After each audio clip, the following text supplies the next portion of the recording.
Hey guys, what is up? SuperKmanrocks here, and we are here. We have done it. We are at the back end, the final series of the 2022 cycle, schedule, whatever you want to say. These are the final professional games of the 2022 season. And man, I am excited to talk about it because it is the biggest series of the 2022 season. Of course, it is the World Finals. Everything that we've been talking about all year long in every single video has led up to this moment between the two best teams in the world right now facing off against each other to see who really is the best in the world. I'm incredibly excited to talk about the series because it was a lot of fun to watch. Obviously, I'm going to give this disclaimer at the beginning, obviously a little bit of spoilers, but if you haven't seen the series, I highly recommend you go check it out before watching these videos. I really don't do this often on the channel. I don't recommend an entire series worth of games, but this one was absolutely worth it. The highs, the lows, everything in between. I highly recommend that if you have not seen these games, you go check them out because they were fantastic. It was everything we could have asked for and more, but we're going to be going, of course, game by game in this series between T1 and DRX, going over what I believe were the strengths and weaknesses of each of the teams in these specific instances, where they can improve in future games. You guys know how it goes on this channel at this point. Now, before we jump into anything, first of all, let me know down in the comment section below what you guys thought of the series. What did you expect to be happening going into it? I know I have a lot of T1 fans in my comment section, but DRX on this miracle run, who were you cheering for going into this series, and did things go as you expected? Of course, if you want to know my thoughts on how I thought this series would go, I did a full breakdown of position by position, the matchup in this series. That's going to be linked up in the iCard right now. That came out yesterday just before the game, so go check that out. If you want a full breakdown of where you think the strengths and the weaknesses lie for me for these teams, you can go ahead and check that out, but I really don't want to waste too much time. I'm having a ton of fun talking about the series, so let's go ahead and jump right into it. Of course, we go game by game, which means we're going to be starting with game number 1. And game number 1 was a T1 victory. T1 is able to take game number 1 here. They were pretty heavily favored by a lot of people going into this series for good reason. I myself also had them favored. They're just probably the more talented team on paper. DRX making a pretty big miracle run to get here in the first place. Certainly don't see them as favorites going into this, and T1 definitely showing that in game number 1. This was relatively dominant, I would say, from the side of T1. Probably one of the more dominant games that they've played at Worlds so far. They were able to draft this relatively balanced comp, I would say. You have some early game focus, you have some lanes that are going to be pushing, but you also have scaling. You do have ways to be able to kind of take advantage of the late game that DRX did scale, or did prioritize pretty heavily, I would say, in draft. I like what T1 does here. They actually leave up the Aatrox for DRX to take here on red side. They have blue side. DRX leaves it up. They want to ban out the Lucian instead of the Aatrox. I actually like that decision overall, but Zeus says, I actually don't need to pick it. We're going to let you pick it on red side 1. We're going to counter with the Yone, arguably Zeus's best pick. I mean, that and the Jace, clearly. And it really worked out. I mean, this was a really, really smart decision here, and it really does shake up a lot of the draft for the rest of the series. If you feel like you can leave up Aatrox, that opens up a lot for you on red side when you are there for these draft picks, because Aatrox has been such a permaban on red side for a lot of teams that now if you can target a tad bit more, we saw a few target bans here from T1, obviously the Akali, the Ashe definitely come to mind as target bans on the side of DRX. The Ashe Heimer, obviously, very prominent lane for DRX, and then Akali for Zeka. Makes a ton of sense to take that off of the board, but if you feel like you can leave up Aatrox on red side, that's a huge benefit, and I think this really is gonna, I'll talk about this as we go further, but this game will really, really shake up how I think both teams view draft for the rest of the series. But it wasn't just the Yone pick that I really liked. Obviously, you get Faker on Azir. That's always going to be a plus for me. One thing that I continue to see is super high priority by T1 specifically on this Varus pick. Now, I personally don't think Varus is all that, but it's very interesting to see the dichotomy between the teams and Varus, and that's kind of be something we get into throughout the series. T1 and DRX, spoiler alert, will split time on Varus throughout this series, and they will definitely play it differently, different builds, different everything, and I'll kind of get into it when we get to that, where I think the pros and cons lie for Varus in general. Guma definitely going towards more of a crit build, definitely more of the auto-attack oriented build rather than lethality, which we're kind of seeing, come out in some other instances. Definitely more standard, I would say, overall from Guma. I prefer this build on Varus, and I think he plays it well. Keria gets his Renata, Owner gets his Lee Sin. It definitely feels like T1 was just able to get comfort in this game, and that was going to always be a huge benefit for them. You can't let players this good get all the champions that they want, because then they play like this. They have a really, really solid early game. Yes, there were some good plays made. Pyosik actually makes a really good play in the mid lane to get first blood onto Faker with a flash stun on the Viego. Really like that play and the mentality of trying to get Zeka ahead on this Sylas. Obviously, arguably his best champion as well, Pyosik.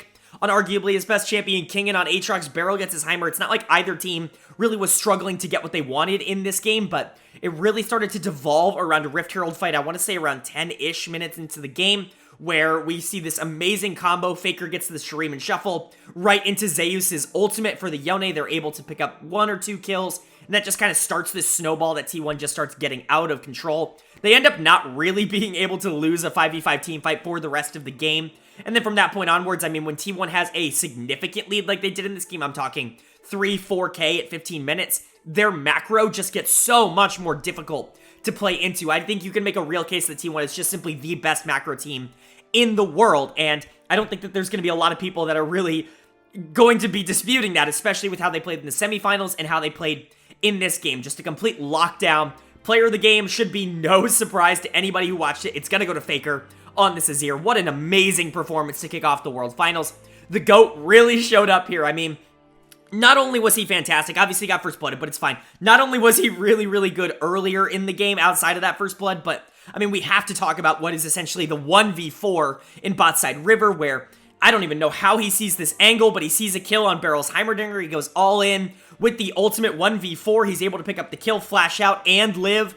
Genuinely unbelievable stuff from Faker there. That is GOAT material and very, very easy choice for player of the game here in game number 1. But I do want to give a big shout out to Zeus as well on this Yone. He continues to show that even when you give over some of these power picks like Aatrox, he has these picks in the bag that he feels comfortable pulling out to be able to answer them. And when you can create that as a team, when you can take a champion like Aatrox that has to be pick or banned for pretty much everybody else in the game, and you can kind of take prio off of that, that is a huge boon for the team overall. And that's what makes Zeus one of, if not the single best top laner in the world, is that he feels comfortable going into these overpowered picks because he has genuinely good answers to it. Guma and Keria continue to be incredibly solid. They weren't the focal point this game, but, you know, they've still been fantastic. They really weren't problems at all. Keria continues to be great on this Renata. And then Owner had a really good game on Lee Sin. Wasn't super flashy, but his influence was actually felt, I think, all over the map. Overall, I would just say that T1 had a really, really dominant game number 1. You could not have asked for more in game 1 out of a T1 fan. For DRX, like I said, I like the draft ideologically. You get your Aatrox on red side, which is unbelievable. You pick up the Viego for Pyosik early in the draft. And then the Sylas for Zeka. That's about as good of a first rotation as you're going to be able to get for DRX. That's everything they could have wanted. Unfortunately, it just wasn't going to be enough this game. T1 does a really good job of taking away a lot of these more safe-oriented bot lanes that I think DRX has gone to throughout the tournament. Of course, I'm talking about things like the Ashe. I'm talking about things like the Ezreal, or hell, even the Caitlyn. Things like that, you know, you have to take off the board if you're on red side. DRX didn't have the opportunity to play them in this game. So they go for Sivir, which I guess is their next best thing. But Sivir Heimer as a lane, just not something that I think is all that synergistic. Heimer as a champion, I get a little bit worried about when you play it into a team like T1 in general, because where Heimer struggles is going to be in a lot of these big macro plays, where he's a very lane-focused support. He's going to be able to shove the lane, he's going to be able to try and pressure with his AD carry. He's not really going to be able to, you know, make these plays mid lane and create a lot of macro pressure, especially towards the back half of the game. And when you're playing a team like T1 that is going to be pulling you in a lot of different directions, Heimer honestly becomes a little bit more of a hindrance than he does a boon. Now, that's not to say this Heimer pick can't work. You're just going to need to be able to generate a little bit of a bigger lead in the early game, and that's why I'm just not sure that Sivir was the pick I personally would have went for here in the bot lane. Everything else I think in draft is fine. I think scoreline-wise, some of the scores are a little bit deceiving. I would say that Zeka is the best player on this team in this game.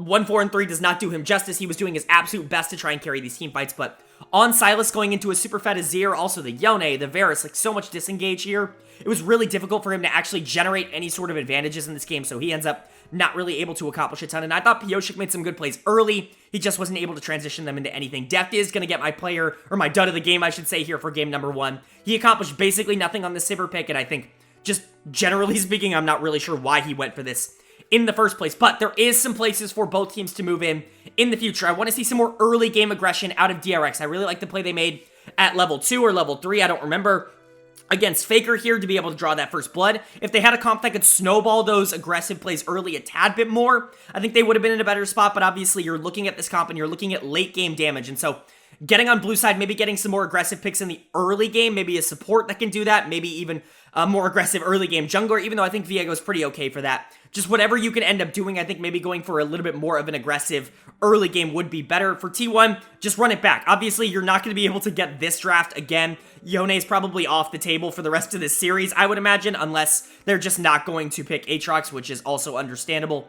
But even then, that opens up a lot of opportunities for you. So I would say just stick to the game plan. You clearly had a good one going into the series. The macro is working. You just got to stick to it. But it's only game 1. DRX has yet to win a game 1 at Worlds in a best of 5. And so they're certainly not out of the series by any means. It's all going to be here on game 2. This is basically a must win, I would say, for DRX in game 2. You certainly don't want to go down 0-2 to T1 in the World Finals. So are they able to do it? Are they able to tie up the series at 1-1, or is T1 going to take a commanding lead here in game number 2? Well, the winner of game number 2 was DRX. They are able to pick up a big win here in game number 2. If they weren't able to get this, they were going to be in a really, really tough spot, but they are able to pick up a game 2 win off the back of an actually pretty similar draft to what they had in game number 1, just with a few minor adjustments. This time opting in for a more aggressive topside here with the Camille. That's going to be a little bit more than the Aatrox. They do give over the Aatrox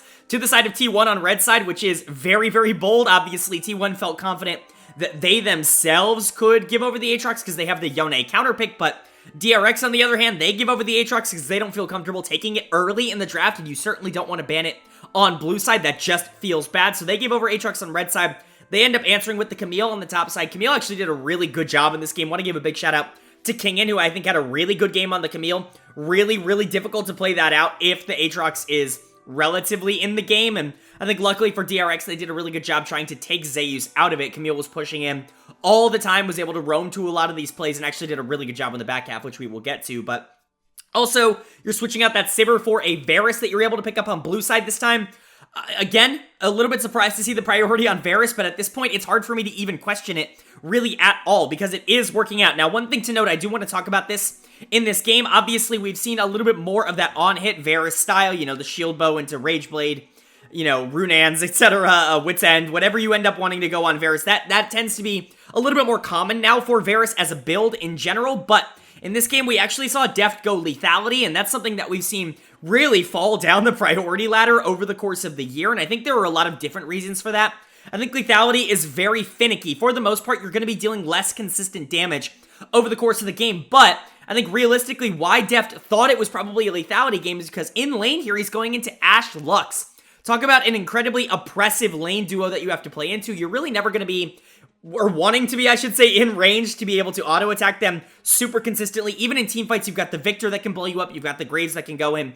Long range here is probably going to be the priority for Varus, trying to keep himself safe. You don't have a ton of peel on this team for you to keep yourself out of the fight, so he ends up going for the lethality build to just try and get those arrows to be as dangerous as possible, and actually, it ends up working out really, really well for him in this game.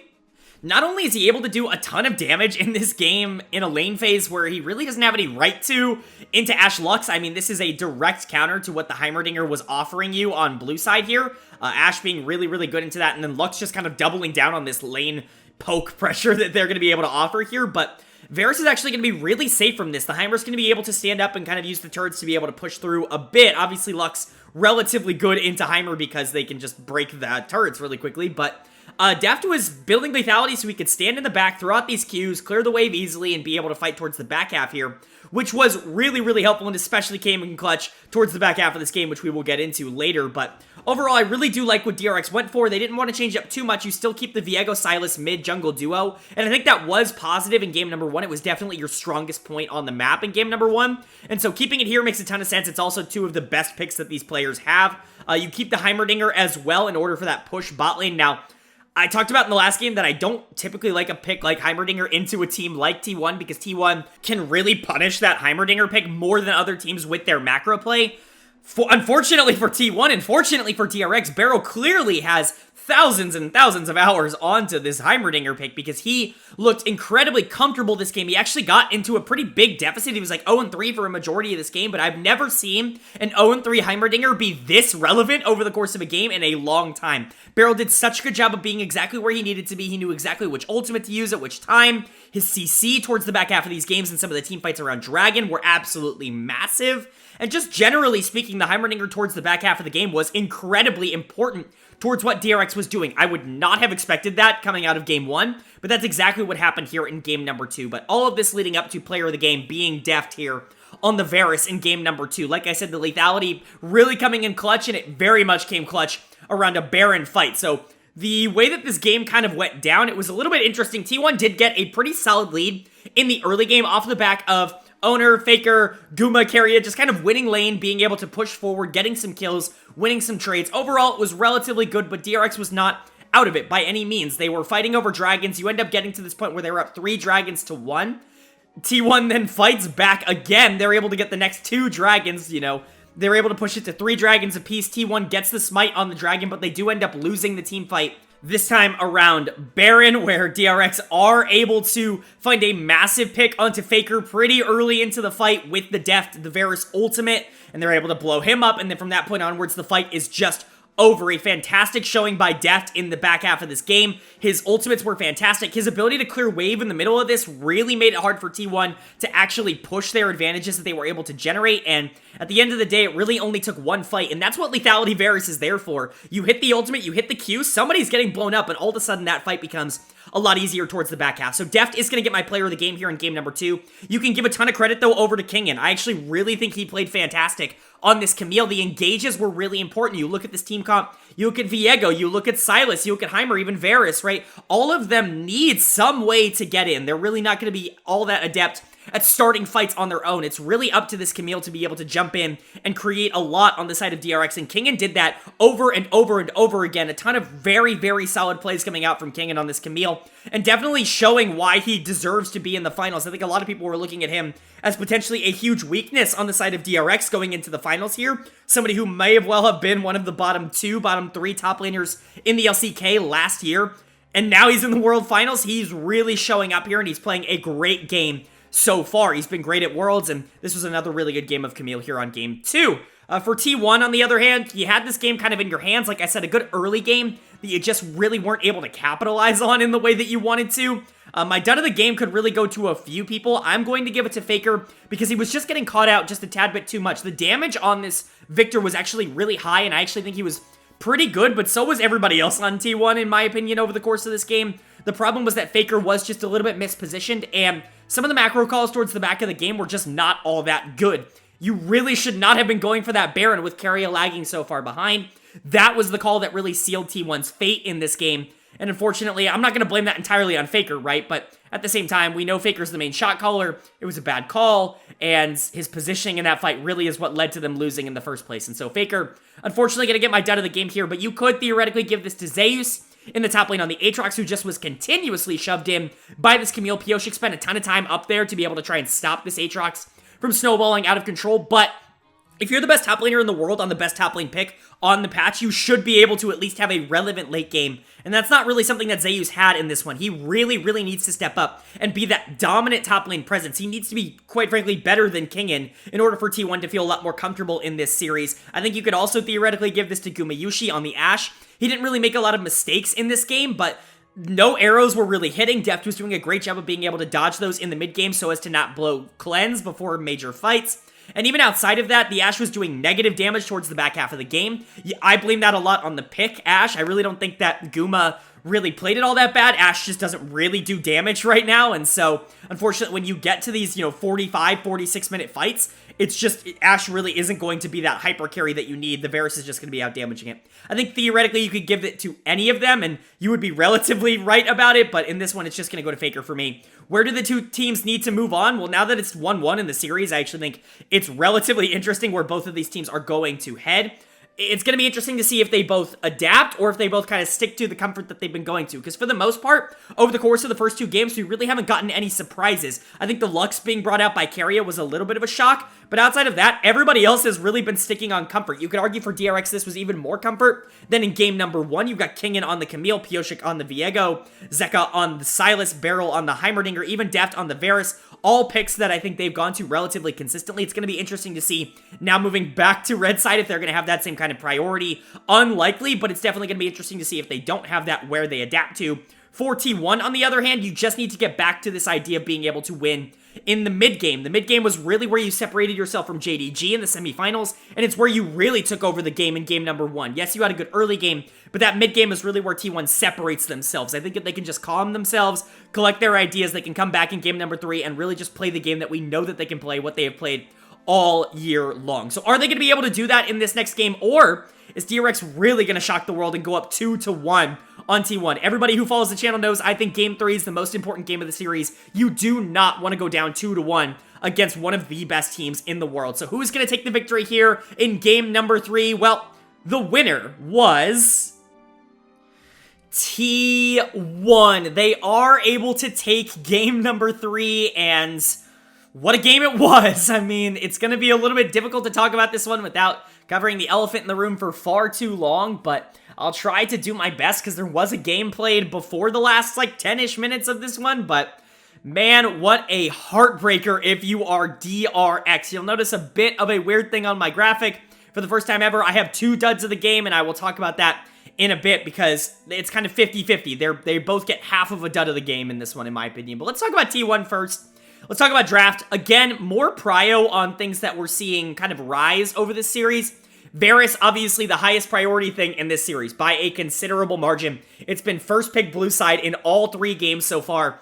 Not going to say I understand it, but so far it's worked out because it has won all 3 games. I'm going to say it's a little bit more than Varus that is winning these games, but it is worth noting that Varus continues his super hot streak at Worlds and continues to show that he maybe is the best pick in the meta for ADC right now. Kind of crazy to say that with what we thought the meta was going to be going into the tournament, but that's kind of where we're at.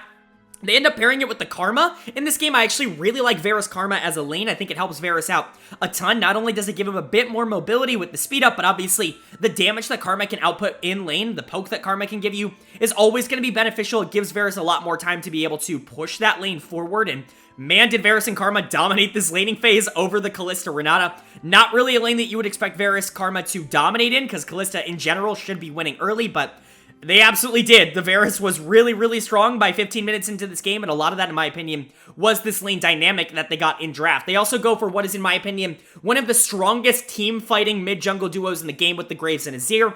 Azir prio has gone super far, high up, whatever you want to say, in this series. Faker on Azir is absolutely devastatingly good, and while there were certainly some bad plays from Faker in this game, definitely some overextensions, and definitely some times where he just was out mispositioned, quite frankly, most of it was made up by the sheer amount of damage that he was able to put out in a lot of these team fights. Owner as well, not perfect in this game, but certainly stepped up when they needed him the most. That we'll get to. And then Zeus was actually really, really good on the Gragas. I actually think this is arguably his best pick. Right now, he has been incredibly consistent on it throughout Worlds so far. Gragas in general just gives this team a bit of everything that they're looking for. It gives Zeus priority, and it gives him the ability to make plays towards the back half of the game in the team fights, but it's not something super aggressive that you have to invest into, that you kind of have to give gold in the early game. It can still be kind of a more passive pick that just kind of scales later. You're going into DRX, who did want to go for a more scaling comp as well. You're keeping with that Viego Silas combo. I don't hate it. Again, it's 2 of your strongest picks for 2 of your strongest players. But in this game, it may or may not have worked out. I actually think the Silas was huge for them in this game, but we'll talk about that in a bit. You go for the Ornn in the top side, like that for King, and I think generally speaking, just getting a big beefy guy to match Gragas in the top lane that can team fight with them is strong. You're really relying a lot on this bot lane to be able to win early, though, which is a little bit of a counter DRX strategy. I've talked about this a bit on the channel, where DRX really doesn't like to invest a ton into their bot lane in the early game. Pyosik certainly doesn't spend a lot of time down there. You can see that from pretty much any statistic. The jungle proximity numbers will tell you that straight up. But Deft and Beryl go for this Kalista Renata lane. I like taking away the Renata from the side of T1. Keria has simply just been too good on that champion if you're not going to ban it.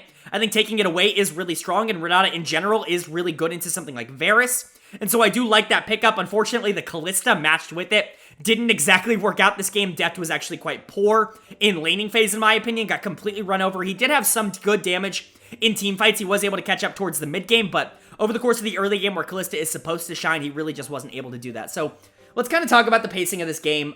Really, this was a back and forth game for the most part, but DRX was actually in a decent amount of control, I would say, for a majority of this game. Most of that was due to Zeka, who was really far ahead on the Sylas. He was able to create a ton of plays. He was able to zone out basically the entirety of the T1 team, because you look at their, composition here. You've got the Graves, the Azir, the Varus, the Karma. Who wants to step up and actually try and push this Sylas off? If it's Gragas, then he can just steal the Gragas ultimate, go in and kind of blast everybody back. There are a lot of different opportunities. Obviously, the Azir ultimate can be really good here.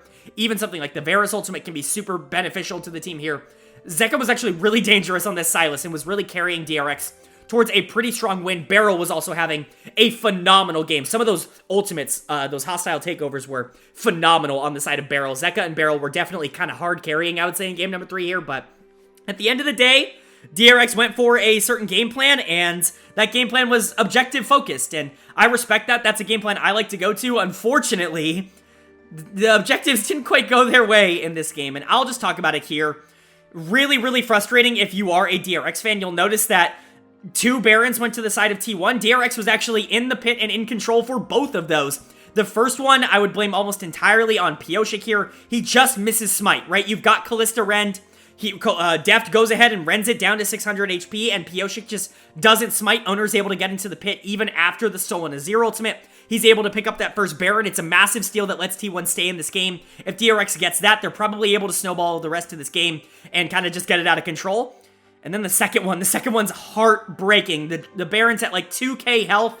Deft has taken like half of this fight to try and poke out Faker on the Azir. I believe he actually killed him in this fight, so the spears in Baron aren't nearly as much as they probably should be at this point in the game. He rends at 2k health, and Pyosik's just like, I don't know what's going on. He tries to burst it down to 700 so he can actually get, or 900 so he can get the smite off, but Owner comes in, gets his full combo off, and Gumayusi's able to steal it with the arrow, and it's just unbelievable. How do you lose 2 Barons to steals in the same game? If they would have gotten either of those, they probably end up winning this, but the fact that they weren't able to get either, it means that they end up losing game number 3. It's heartbreaking, and that's why, to me, Pyosik and Deft are both duds of the game here, because at the end of the day, like, Pyosik messed up the first one, and that was, like, directly his fault, and I would say that one was more controllable. That one just should have been secured. There was literally no excuse for them not to get that one. The second one, definitely a lot more dangerous. You're going for that 2k Kalista Rend, which, with the arrows in it, it just simply wasn't enough for Pyosik to go in and complete the smite. Deft was way early on that, but I understand. It's a crazy situation to be in, and honestly, Gumayusi Arrow, at that point in the game, is probably doing just as much as Smite, or around about so, and so it's always going to be a difficult scenario. You got to give credit to T1 for being able to get those, but at the same time, if DRX was able to actually secure those objectives, they probably win this game and go up 2-1 in this series. It's going to be something that you just hope they don't get in their own head about, because at the end of the day, you have to be locked in at Worlds. You can't sit there and go into every objective fight for the rest of the series saying, am I going to get it or am I not going to get it? You have to have confidence in yourself. Unfortunately, I think the Kalista was honestly more of a hindrance towards DRX in this aspect than anything else. They clearly didn't have a ton of experience securing objectives with the Kalista Rend. They should have if they were going to pick it in the World Finals, but clearly it wasn't something they were super proactive with, and so they end up losing this game,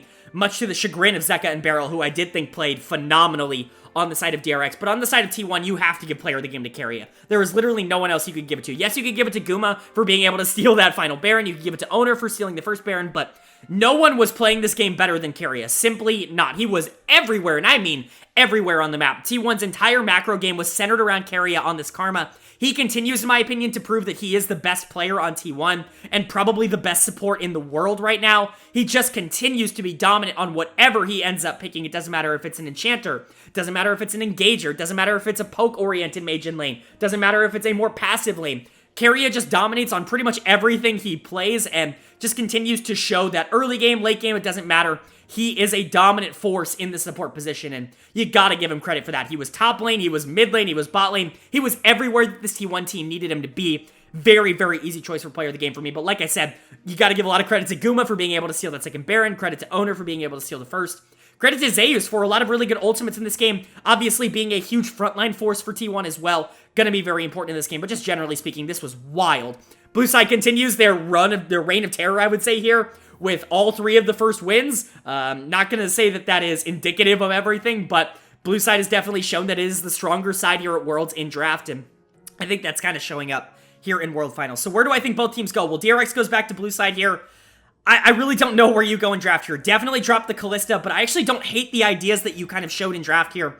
Viego and Silas continue to be positive for the most part for this team, but obviously, if you can get some more proactivity in the early game, that's always going to be positive. Beryl on Renata actually looked great. That's something I would keep. And then Kingen maybe on something a little bit more aggressive. I do like his Ornn a lot, but Kingen has been really fantastic over the course of Worlds so far. Maybe give him a bit more agency in the mid game to be able to make plays on his own instead of just with the rest of the team. For T1, this comp is very risky and aggressive, but I do kind of like it. If you feel like you're the better mid-game team, I think you can pull this off. But for the most part, the Graves' Azir did not work in this game. I know that it ended up working out in the end, but I would maybe transition to something a little bit more focused on the bot side of the map instead of being focused on the mid lane. Not to say that's always been going to be a problem for T1. Faker is amazing, but it's just not the playstyle that I think T1 is most comfortable with, at least going into this. If you can get Guma and Keria a ton of resources, get them super far ahead, this might be a series that ends in 4 games. But is that going to be the case, or is DRX going to push us to a Silver Scrapes Game 5 in the World Finals as the biggest Cinderella story in League of Legends history? Well, the winner of game number 4 was DRX. They are able to pick up a massive win here in game number 4, keep their season alive, and push us to what we all wanted to see, a game 5 here in the World Finals. You couldn't ask for any more if you are a League fan. The series is absolutely living up to the hype. What with all the steals in game number 3, game 2 being so back and forth, and T1 throwing at Baron, even games 1 and 4 being relative stomps here. Game 1 obviously in T1's favor, game 4 in DRX's favor by a considerable margin. It's just everything you could want. Every single player is stepping up and giving us exactly what we wanted to see here.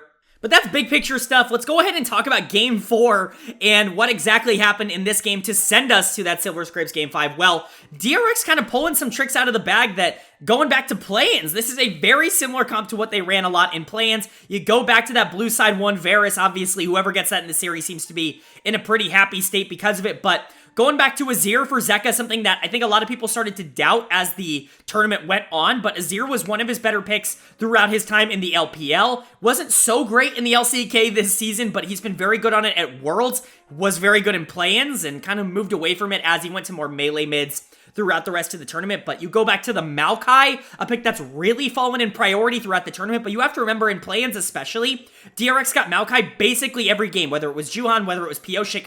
It didn't really matter who was in there. They would go for that Maokai in the jungle, and they would dominate the macro game, especially towards the back half. They go to that again here in game 4 of the World Finals with their tournament on the line, and it really works out. This Maokai pick was absolutely huge for them in game number 4 here. They are able to get Aatrox here on blue side 4 because during the second ban phase, they actually are able to ban out the Yone, which means that they feel comfortable going to this Aatrox now. They can pick it up. T1 not really sensing that this is going to be a problem. Just go for the Fiora as the counter pick on Zeus. Zeus obviously a very good Fiora, but Fiora for the most part in Aatrox is a skill matchup, and Aatrox does have a lot of strong numbers right now, and that's where I really want to get into my player of the game and who really stood out for me in this, quite frankly, domination from DRX. This was an incredibly strong game from them, but they controlled it from start to finish. They were the better team in this one by a considerable amount. And a lot of that, in my opinion, was just due to Kingen in the top lane, who is going to get my player of the game in Game 4 of the finals. Can you believe that I'm saying that? Kingen is my player of the game in Game 4 of the World Finals. That is how good he was on the Aatrox here. He was legitimately undealable with. in the early game. In the top side, obviously the Fiora matchup can be pretty positive towards the back half of the game because the split push threat that Fiora offers is just not something that Aatrox really wants to match. You're trying to pull him out of that team fight instinct that he tends to like to go to, especially with DRX. This comp as a whole really does like to favor team comps. You've got the Maokai, you've got the Azir, even the Varus. They all really like to be in these clumped 5v5 front-to-back team fights. So I understand where you're going with the Fiora pick here, but unfortunately for Zeus, Kingen was just better in this game in the early game. They go for some plays up top early. Pyosik does a really good job of making sure that anytime there are plays, it's matched by DRX, and they end up fighting a 3v3 on top side that DRX absolutely stomps because they just simply cannot kill the Aatrox with that World Ender active. Kingen's having some fantastic flanks towards the back half of the game. Really, this was just a perfect Aatrox game. You couldn't ask for anything more from a top laner that I think a lot of people saw, like I said earlier, as a hindrance for DRX going into the series, for him to really be stepping up and kind of being a central carry presence in the World Finals. I don't know how many people could have asked for that. What a bounce back from Pyosik as well. I can't imagine how mentally taxing Game 3 was for Pyosik as a player because he's there as a jungler and he's losing smite after smite on these Barons over and over and over again. You could argue whether or not they're his fault, and I think some of them definitely were, but even throughout that game, it was hard to talk about because I think it's, there's a big narrative surrounding Game 3, but we have to remember he actually played the early game on that very, very well with Viego. The early game Viego was really, really solid for Pyosik, and it has been throughout the entire series. It was just the smites and the objective control that he was bad at. He bounces back here on the Maokai. He actually makes a gigantic impact on this game, really shutting down the enemy team. Really like the Maokai pick here. Not only does it give you a ton of map control and free vision, quite frankly, but the frontline presence that Maokai gives you with not only the ultimate, but just his tankiness and his point-and-click CC is always going to be great, especially into what is a short-range comp coming out from T1. The longest range carry on their team is Kalista, and that's never going to be a good sign. So pretty much always going to be in range for Maokai to deal with you and Aatrox to deal with you, especially when you're going into Azir Varus. It's just going to be very difficult for you to be able to generate a lot of gold on the side of T1. You're also lacking a lot of damage. With this comp, the Akali really needs to get ahead for you to be able to, really delete people. And let me tell you, the Akali did not get ahead this game. In fact, I will be very critical because the Akali did nothing in this game, if I'm being honest. But on the side of DRX, Kingen and Pyosik were really the two superstars in this game in particular, but that doesn't mean that the rest of the team didn't play well. I actually really like Zeka's engages on this Azir. This is a champion that I think he's gotten a lot of criticism for over the course of the year, but I think for the most part, he has been relatively good on it. It hasn't been his best pick by a considerable margin, but he can play it at a world-class level, and he definitely showed that in this game. Some of the Shuriman shuffles were fantastic, even if one of them wasn't perfect because he could have pushed everybody back into his team instead of just picking up the kill on Faker, but at the end of the day, still a good game from Azir, and I thought Beryl was, again, fantastic on this Renata. It continues to, in my opinion, be the best pick for both of these supports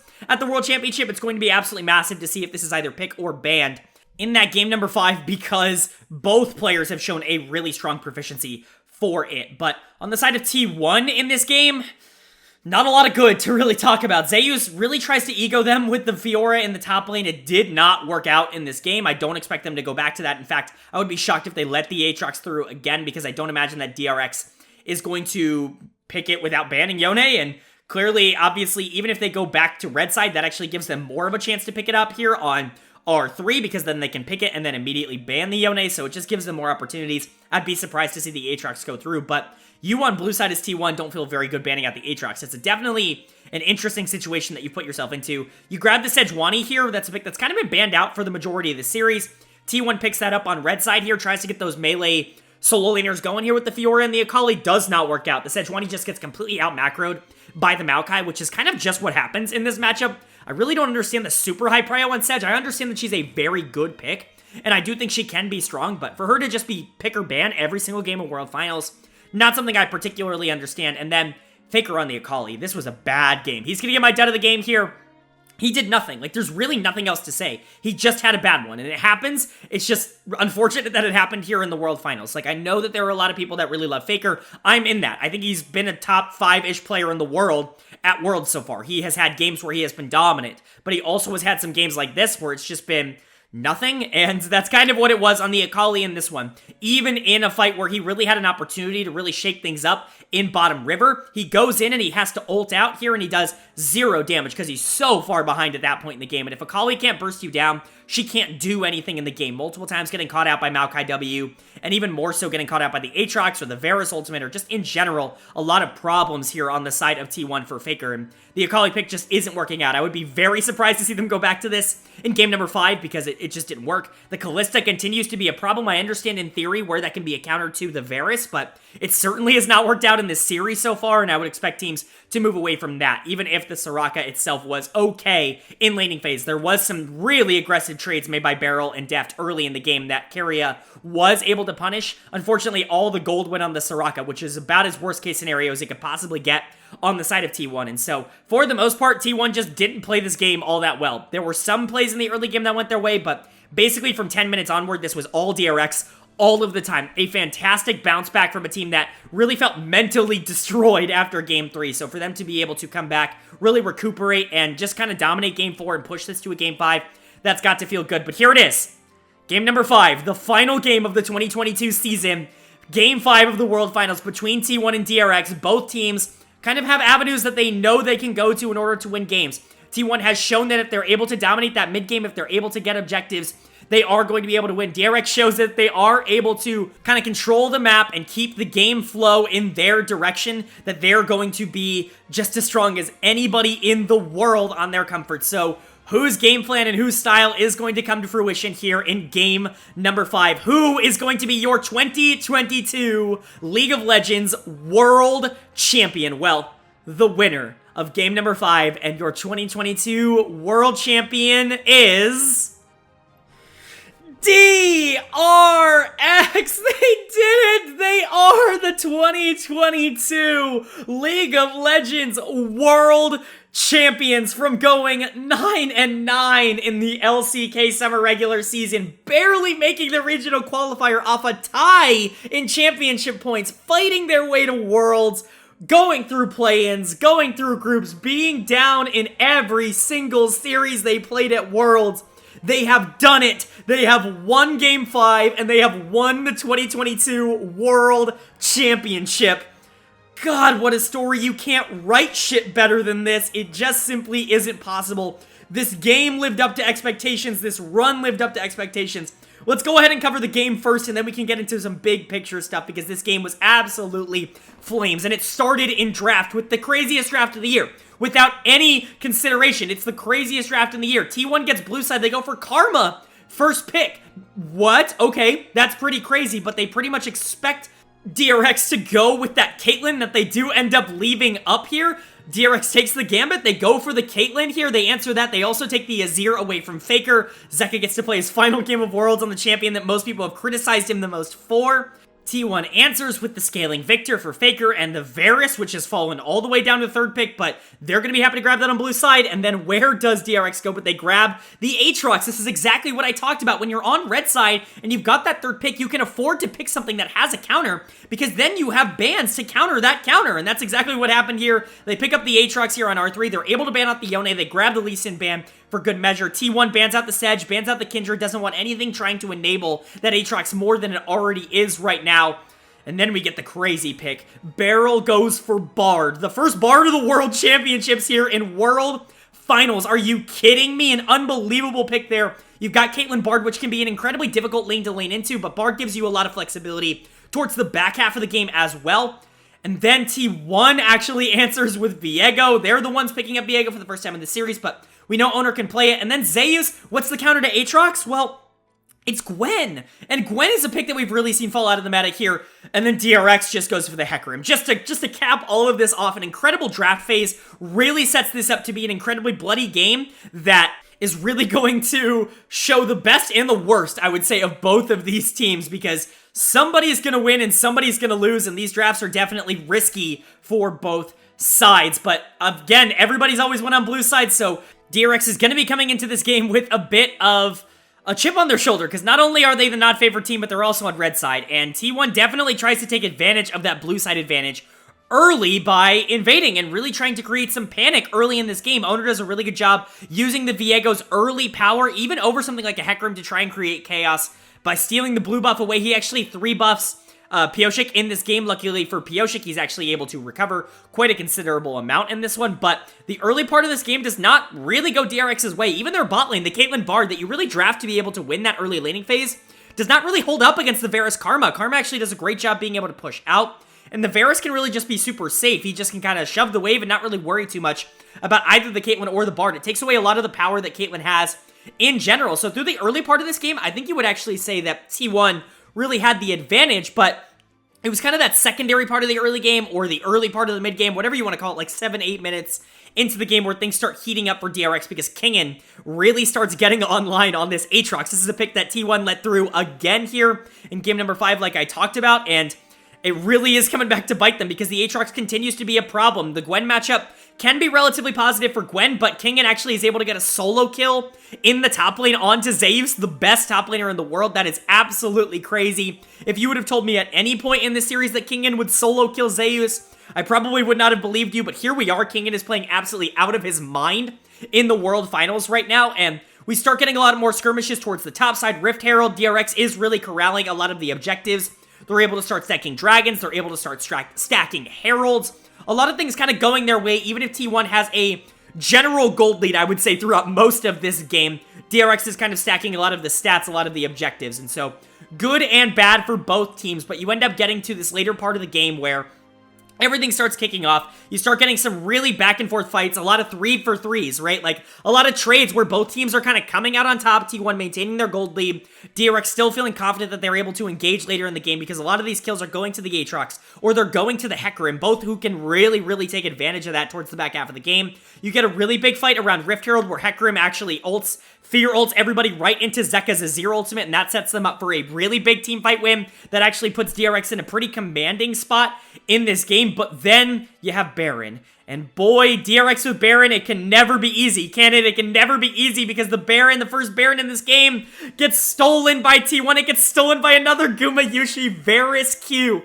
I can't make this shit up. You just simply cannot make this shit up. The storyline going into this game was not really about objective steals, even though it is something that I definitely talked about in my preview for the series, but that was a lot on Owner being really good at the smites. It's been Gumayusi on this Varus that has been so clinical. He didn't even have vision this time. He was able to steal it. An unbelievable play from him to keep T1 in the game, but as this game goes further and further and further, this Aatrox becomes more and more and more unkillable. You end up getting to a final dragon play here, an Elder Dragon fight here for DRX.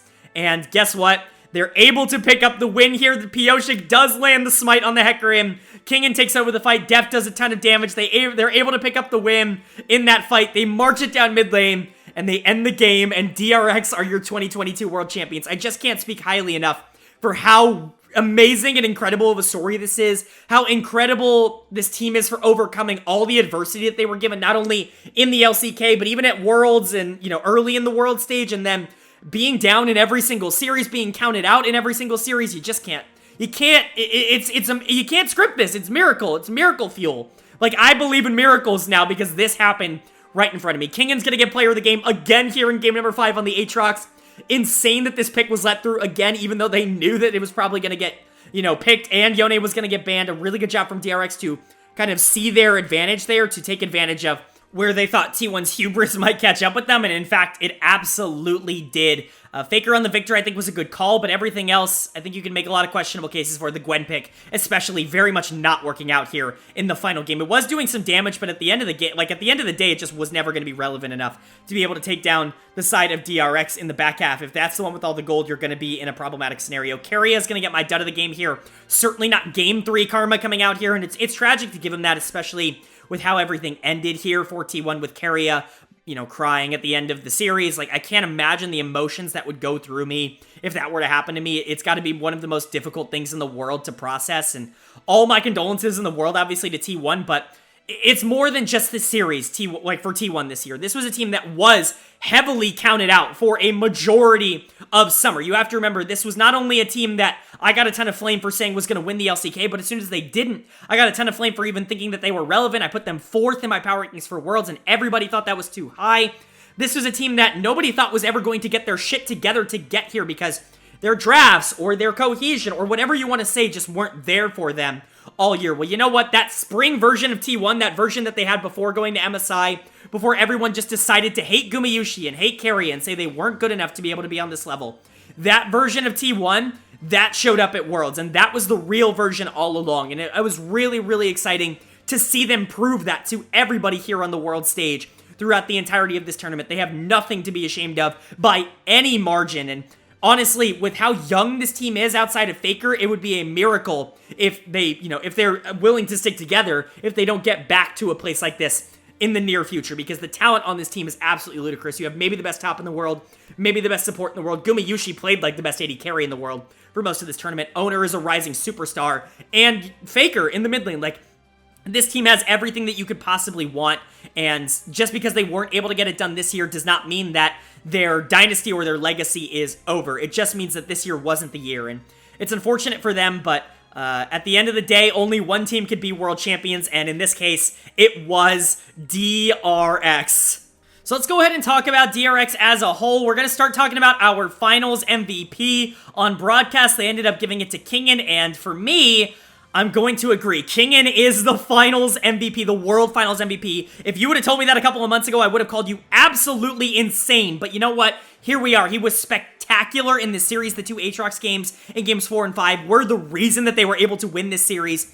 And just what an emergence from a player who, can you even believe that he was able to step up at this level? I mean, obviously, all the story is going to be around players like Pioshik and Zeka and Deft. Rightfully so. Even Beryl, right, winning his second world title on a different team. But Kingen kind of being the forgotten member, for him to step up and be the best player here in the finals, you just got to give him credit. He has been phenomenal for this team over the course of their world title run, and he was phenomenal again here. The Camille game in game 2 stands out again as another really, really solid game from him.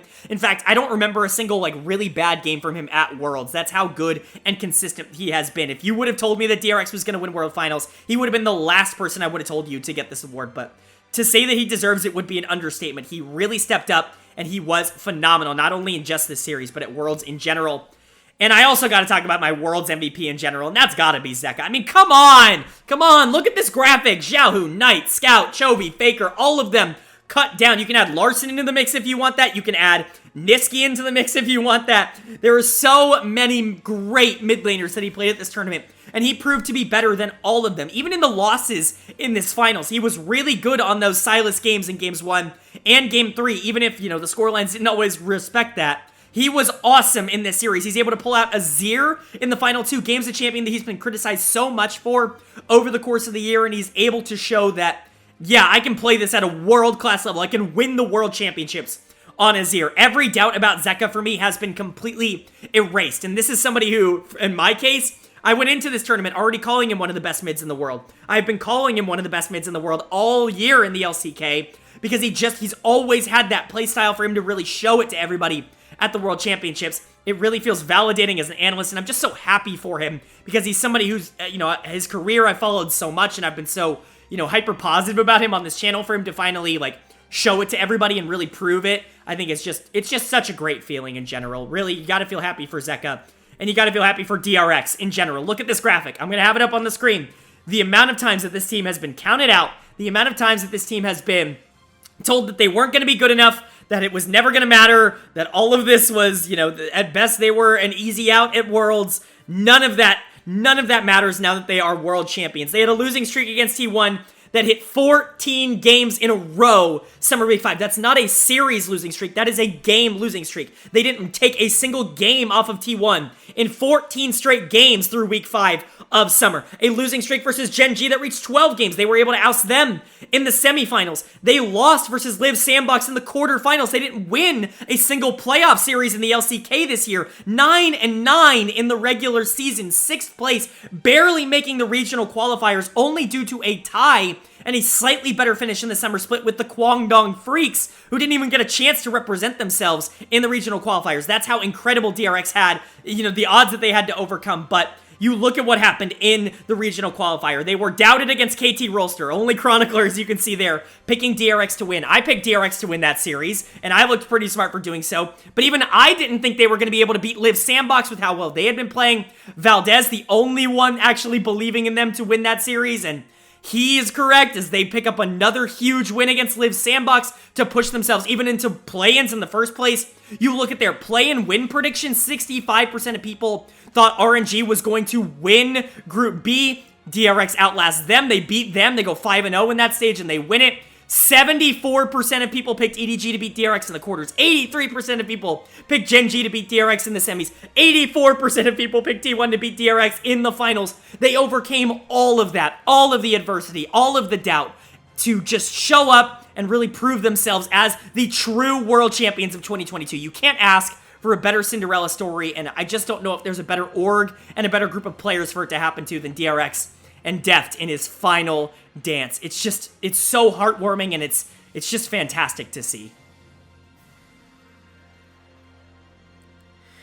But that is going to do it for my 2022 World Championship coverage, and it's going to do it for my 2022 coverage. It's all done, boys and girls. We have hit the end.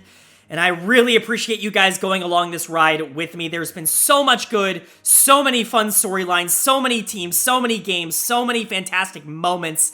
I really appreciate it. You guys have really launched this channel off in 2022, and I'm super appreciative of it. If you guys enjoyed this video, and if you enjoyed the content I've been putting out all year, go ahead and hit that like button. It really does mean a lot for this channel, and it lets me know that you guys not only are enjoying the content, but that you guys had a lot of fun going on this journey with me through League this year. Of course, leave a comment. Let me know what your favorite moment of 2022 was. It could be the World Finals, but it could be anything. I just want to know what really inspired you guys. What was your favorite thing that you're going to remember for many, many years from 2022? Would love to know that down in the comment section below. And of course, if you're new, hit that subscribe button. Now that, Worlds is over, we're going to be transitioning into off-season content. I know a lot of people love off-season stuff. I do as well. We've already been definitely dipping our toes in some roster moves and roster changes in some of the major regions, so I'm going to be covering a lot of those on the channel as they get a little bit more concrete. If you're excited for videos like that, hit the subscribe button. They're going to be coming out over the course of the off-season. But for the final time here in the 2022 season, I hope you all are having a great day. I hope you continue to have a great day.